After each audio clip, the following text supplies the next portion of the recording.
Okay, so this is where we are.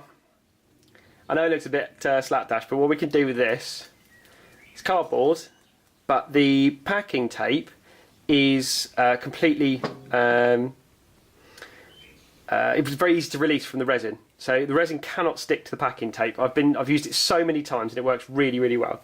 So we've made a mould. There is a bit of a slight bend on the bottom of this. So I've got that, I think I've got that cut into this. I've put it on that side, you can kind of see it better there. What I'm going to do effectively is just lay a whole load of fiberglass all across the front of it, or sorry, the back of it, fill that gap in. We'll be able to pop off the cardboard and then we'll have the right shape to be able to get it back on the tank, and I can fill the outside to my heart's content then. This is definitely the worst bit of the tank. So once we've got this done, we're past a big hurdle really. So let's crack on with it.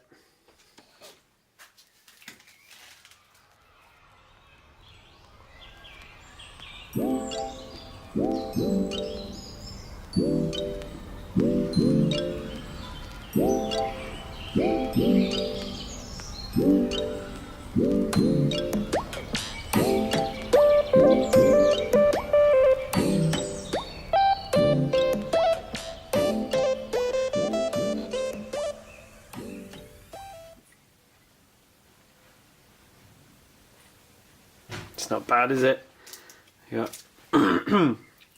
So the whole thing now is rigid and solid. So what we'll be able to do is sand off these, well actually what you probably use one of those abrasive wheels like I was showing yesterday. Abrasive wheel, take it back. I mean it's just going to be full of holes, but that's fine. The fact is it's now solid. I've left enough material around the edges that are clear so I can just put some tacks on to hold it in place with a MIG.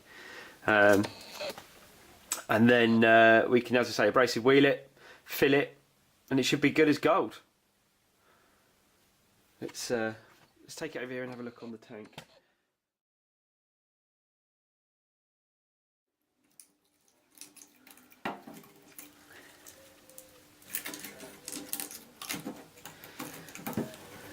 That's not flipping bad, you know. There's a bit of trimming that needs to be done clearly, but let's turn it round and we'll zoom in.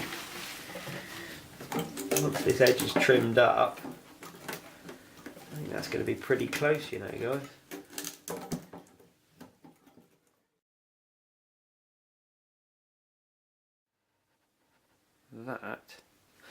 That is not bad. As I say, got some trimming to do around these edges, but I think we've recovered that corner. I'm pretty pleased with that. I am pretty pleased with that. I think it's time to clean up the edges and break out the welder. I think what I'm going to do, there's a bit of excess resin on the back of here, so I need to trim that back. Need to trim the edges of the straggly bits of glass fibre back so that it sits flush with the tank.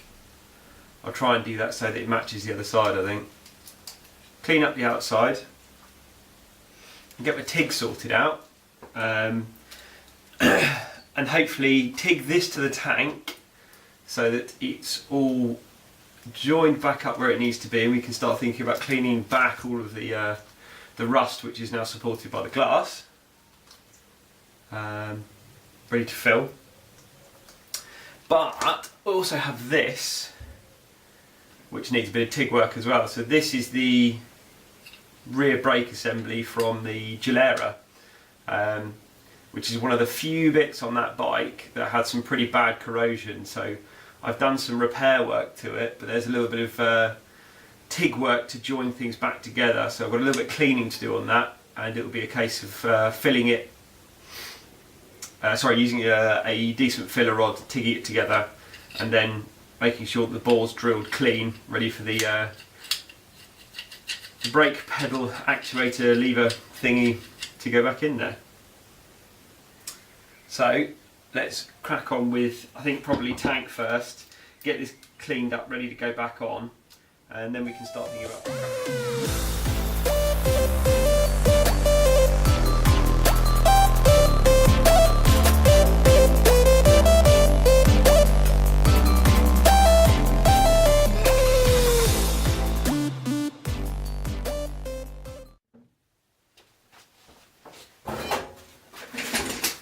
That's what happens when you buy welders for 40 quid.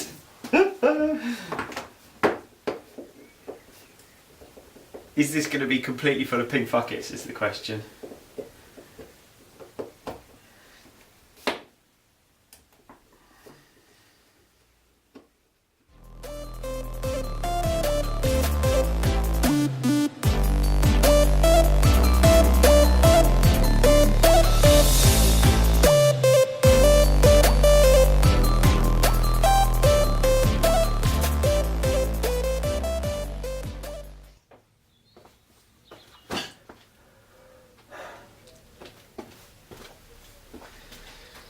Have you get the feeling that you should stop sometimes and just give up for the day?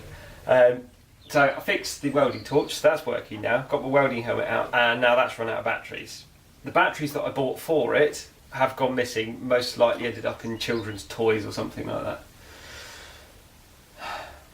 I'll have a look around the garage, see if I've got any out here, but it's unlikely.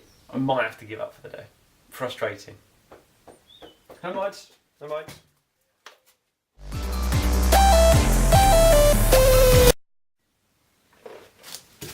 Okay, success, I found one. Let's have a go.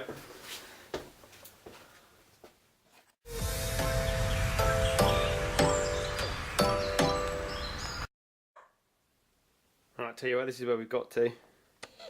So clearly I've got a little bit to take off the front there because that corner isn't quite right, but that's fine, that'll grind back. Blown a cracking hole there because the metal is just so thin. So thin. It's pretty crazy, but then we go round, it's all back in place. The hole is of course filled, which is the main thing, and yeah, it all looks pretty good really. I'm quite pleased with that. That should work just fine. Grind back those tacks, we'll fill around the gap, smooth it over, use the stripping disc to take the top off to make sure that there's no rust there, and again smooth it out. Oh, we've got a doggo! Doggo! Everyone loves doggos. Yeah, he's a good boy. This one's a bit broken at the moment. He's got torn ligaments in his back leg. He's not very fast anymore. All good, so yeah, hopefully a bit more progress tomorrow. Actually, maybe not tomorrow, maybe day after, but we'll see where we are. Thanks guys, bye!